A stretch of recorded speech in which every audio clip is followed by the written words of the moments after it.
You ask Tiger to calculate. This deals with linear inequalities with one unknown. The final result is x smaller than -1. Let's solve it step by step. Simplify the expression. Combine like terms.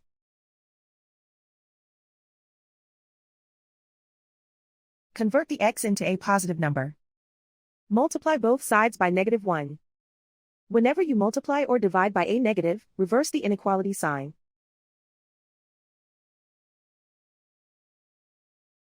Remove the ones.